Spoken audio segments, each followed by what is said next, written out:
Hello বন্ধুরা, কেমন আছো? আশা করি ভালো আছো। আবারও চলে এলাম নতুন ভিডিও নিয়ে। যাই হোক, দেখতেই পাচ্ছ এখানে পটল, আলু আর চিংড়ি মাছ। চিংড়ি মাছগুলো বেশ বড় বড়। এই দেখো, আমি তুলে দেখাচ্ছি। দেখেছো কত বড় বড় চিংড়ি মাছটা। এখন এই চিংড়ি মাছগুলো ভালো করে ছেলে নিতে হবে, আর চিংড়ি মাছের ভিতরে যে একটা শিরা আছে সেটাও ফেলে দিতে হবে। যাই হোক, এখন আমি পুরোপুরি গুছিয়ে নেব, আর তার মধ্যে দুখানা পেঁয়াজ দেবো, একটু রসুন দেবো। পটল আলুটা একদম পুরো মাংসর মতো করে রান্না করব। আর খেতেও কিন্তু দারুণ লাগে। পটলগুলো দেখে মনে হচ্ছে একটু শুকিয়ে গেছে, কিন্তু অবশ্য অনেক দিন হয়ে গেছে পটলগুলো আনা আনা হয়েছে, কিন্তু খাওয়া হয়নি। যার জন্য আজকে আমি ভাবলাম পটল আলু দিয়ে চিংড়ি মাছটা রান্না করে ফেলি। যার জন্য পটল আলুগুলি বার করেছি। অনেক দিন হয়ে গেছে, প্রায় 3-4 সপ্তাহ হয়ে গেছে। অবশ্য ফ্রিজে রাখা ছিল তো, তার জন্য এখনও বেঁচে আছে। অবশ্য প্লাস্টিকের মধ্যে ভরে রাখলে টাটকা থাকতো। যাই হোক, অসুবিধা নেই। এখন আমি পটল আলুগুলো ঝটপট করে বেছে নেব, দেরি না করে। চিংড়ি মাছগুলোও আমার বেছে নিতে হবে। অলরেডি পটলগুলো আমি কেটে নিয়েছি। এই যে দেখতেই পাচ্ছ, এরকম একটু একটু খোসা রেখে দিয়েছি। এটা দিয়ে ছিলে নিয়েছি। এটা দিয়ে ছিলে নিয়ে এবার আমি পটলগুলো ভালো করে কেটে নেব ডুমু ডুমু করে। এই আলু আছে, আলুগুলোও ছিলে নেব। অবশ্য বটি দিয়ে তো তাড়াতাড়ি টাইম লেগে যাবে, তার জন্য আমি এটা দিয়ে ছিলে নিয়েছি। চিংড়ি মাছগুলো তাড়াতাড়িও বেছে নিয়েছি। নিয়ে লবণ আর হলুদ দিয়েছি চিংড়ি মাছের ভিতরে। আর চিংড়ি মাছের মধ্যে যে শিরাটা থাকে, এই যে উপরে দেখতেই পাচ্ছ, এখান থেকে টান দিলে অবশ্য বেরিয়ে আসে, কালো মতো থাকে। সেটা কিন্তু দেখবে বালি বালি লাগে। অনেক সময় অনেক কিছু পেট খারাপ করে খেলে পরে চিংড়ি মাছটা। অনেকে বলে না চিংড়ি মাছ খেলে কারো চুলকানি হয়, কারো পেট খারাপ হয়, কিন্তু ওসব কিছু না। শিরাটা ফেলে দেবে। অনেক নোংরা থাকে, যদিও ওরা মাটি খায় চিংড়ি মাছগুলো, যার জন্য ওই শিরাটা ফেলে দিতে হয়। তা যত বড় চিংড়ি মাছ হোক আর ছোটো চিংড়ি মাছ হোক, দেখবে সবসময় একটু খেয়াল রাখবে চিংড়ি মাছটা কাটার সময়, তাহলে বুঝতে পারবে। যাই হোক, আমি চিংড়ি মাছটা লবণ আর হলুদটা মাখিয়ে রেখে দিয়েছি। এবার রেখে দিয়ে আমি পটল আর আলুটা ভালো করে কেটে নিয়েছি। পটলটা ডুমো ডুমো করে কেটেছি। এই যে ডুমো ডুমো করে কেটে নিয়েছি। নিয়ে আলুটাও ডুমো ডুমো করে কেটে নিয়েছি। নিয়ে ভালো করে ধুয়ে নিয়েছি। অবশ্য পটলটা আমি আগে গোটা কেটে জলে দিয়েছিলাম, দিয়ে তারপরে কেটেছি। অবশ্য জল থাকবে বলে, যার জন্য পটলে শুকনো শুকনো ভাব লাগছে। এবার দেখো, আমার যে পটলগুলো কাটা হয়ে গেছে, পাত্রে তুলে নিয়েছি। এবার আমি কি দিয়েছি, একটা টমেটো দিয়েছি, একটা পেঁয়াজ দিয়েছি দুখানা, আর 3-4টে লঙ্কা দিয়েছি, আর একটু আদা কুচি দিয়েছি। এবার আপনারা চাইলে দিতে পারো, মানে যেমন লঙ্কাটা খাবেন তেমন দেবেন, অসুবিধা নেই। এগুলো আমার পুরোপুরি কমপ্লিট করা হয়ে গেছে, দেখতেই পাচ্ছ। এবার আমি কড়াই বসিয়ে দিয়েছি। এই যে এবার কড়াই বসিয়ে দিয়েছি, কিন্তু তার আগে একটা সবজি করে নিয়েছি, তার জন্য এরকম মনে হচ্ছে। পটলটাকে আমি ভালো করে ভেজে নেব। পটলটাকে যেটি হোক ভালো করে ভেজে নিতে হবে। ভেজে নিয়ে তারপরে আমি সবজিগুলো মানে ভালো করে মশলা দিয়ে কষাই করব। একটু হালকা ভেজে নিতে হবে। পটলটা যত হালকা একটু ভাজবে ভালো লাগবে খেতে, আর কাঁচা কাঁচা থাকবে না, আর কাঁচা গন্ধ ভাবটা লাগবে না আর কি। পটলটাকে আমার একটু ভেজে নিতে হবে। গ্যাসটাকে আমি বাড়িয়ে দিয়েছি। পটলটা আমার দ্রুত ভাজা হয়ে গেল অনেকটা, দেখতেই পাচ্ছ। একটু হালকা লাল লাল মতন করতে হবে পটলটাকে ভেজে। একটু লবণ দিয়ে দিলাম। একটু লবণটা দিয়ে ভালো করে ভেজে নেব। আবারও একটু নাড়াচাড়া দিতে হবে।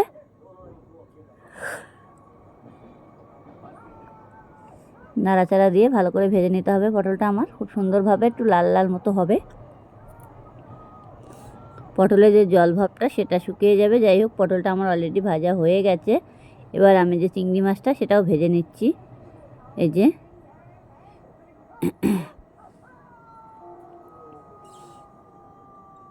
চিংড়ি মাছটা অলরেডি দেখতেই পাচ্ছ পুরোপুরি ভাজা হয়ে গেছে অনেকটা। একটা পাত্রের মধ্যে তুলে নিতে হবে। যেটি হোক, চিংড়ি মাছটাও হয়ে গেছে।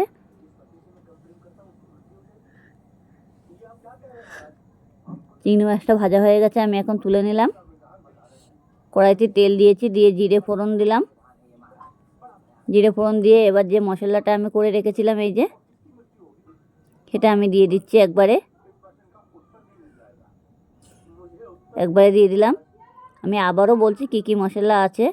একটু আদা কুচি আছে, একটু পেঁয়াজ আছে দুখানা, একখানা টমেটো আছে, আর 4-5টা লঙ্কা আছে। আপনারা যেমন লঙ্কাটা খাবেন তেমন দিতে পারবেন, অসুবিধা নেই। আমাদের বাড়িতে এমনিতেই লঙ্কাটা কমই খায়, অবশ্য সবজিটা অনেকটাই বেশি, যেই হোক, যার জন্য 5খানা লঙ্কা দিয়েছি। লাল লঙ্কা এখন ঝাল নেই, ফুলো লঙ্কা দেখেই মনে হচ্ছে, দেখতেই পাচ্ছ একদম ফুলো লঙ্কা। মশলাটা একটু ভালো করে ভেজে নিতে হবে, লাল লাল করে ভেজে নেব মশলাটা আমি। একটু মশলা পুরোপুরি ভেজে নিতে হবে, না হলে কাঁচা গন্ধ ভাবটা যেন না থাকে, সেরকমভাবে ভেজে নিতে হবে। যাই হোক, আমি এখন লবণ দেব মশলার ভিতরে একবারে, যে লবণটা দিয়ে দিচ্ছি, লবণটা একটু বুঝে দেবেন। বেশ, আমার লবণ দেওয়া হয়ে গেছে। যেটি হোক, পটলে হালকা একটু লবণ দিয়েছিলাম, যার জন্য আমি লবণটা সেই বুঝে দিতে হবে, না হলে পুড়ে যাবে। এবার এটাকে ভালো করে নাড়াচাড়া দিতে হবে।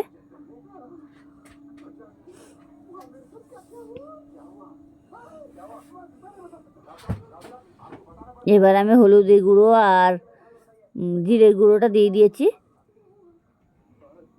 এটা আবারও ভালো করে কষাই করে নিতে হবে, ভেজে নিতে হবে। এবার যে আমার আলুগুলো কাটা ছিল, সেই আলুগুলো দিয়ে দেবো।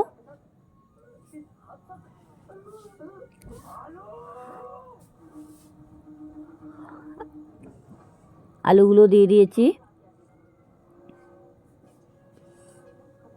এটাকে ভালো করে কষাই করে নিতে হবে আলুটা। চাইলে হালকা একটু জল দিতে পারো।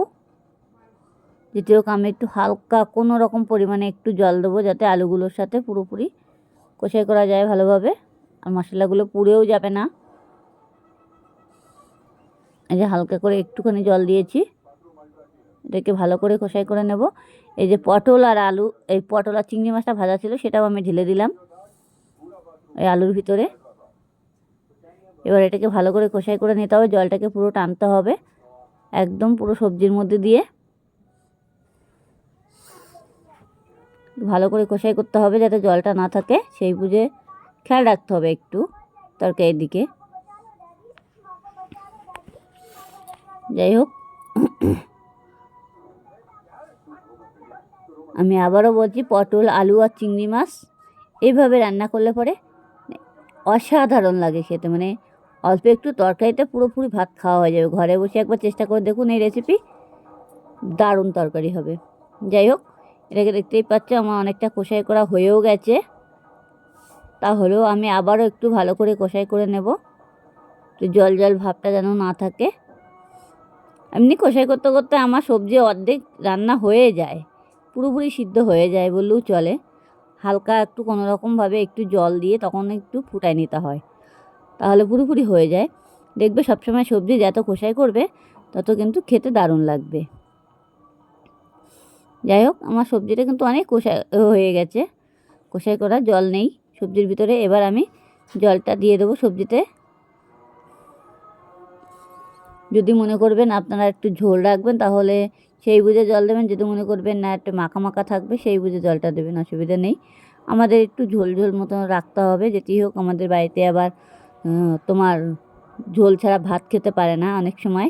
আমাদের ঘরের লোকে এরকমই করে, কিন্তু শুকনো শুকনো খেতে পারে না, একটু মাখা মাখা মতো রাখতে হবে। যাই হোক, আমার যেটুকু ঝোল দেওয়া হয়ে গেছে, আমি এবার এটাকে ঢাকা দিয়ে দেব। কিছুক্ষণ পরে চলো আমি আবারও ফিরে আসছি। আমি এবার ঢাকাটা খুলে দেব। দেখো আমার ঝোলটা অলরেডি হয়ে গেছে, ঝোলটা পুরোপুরি কমে গেছে অনেকটা।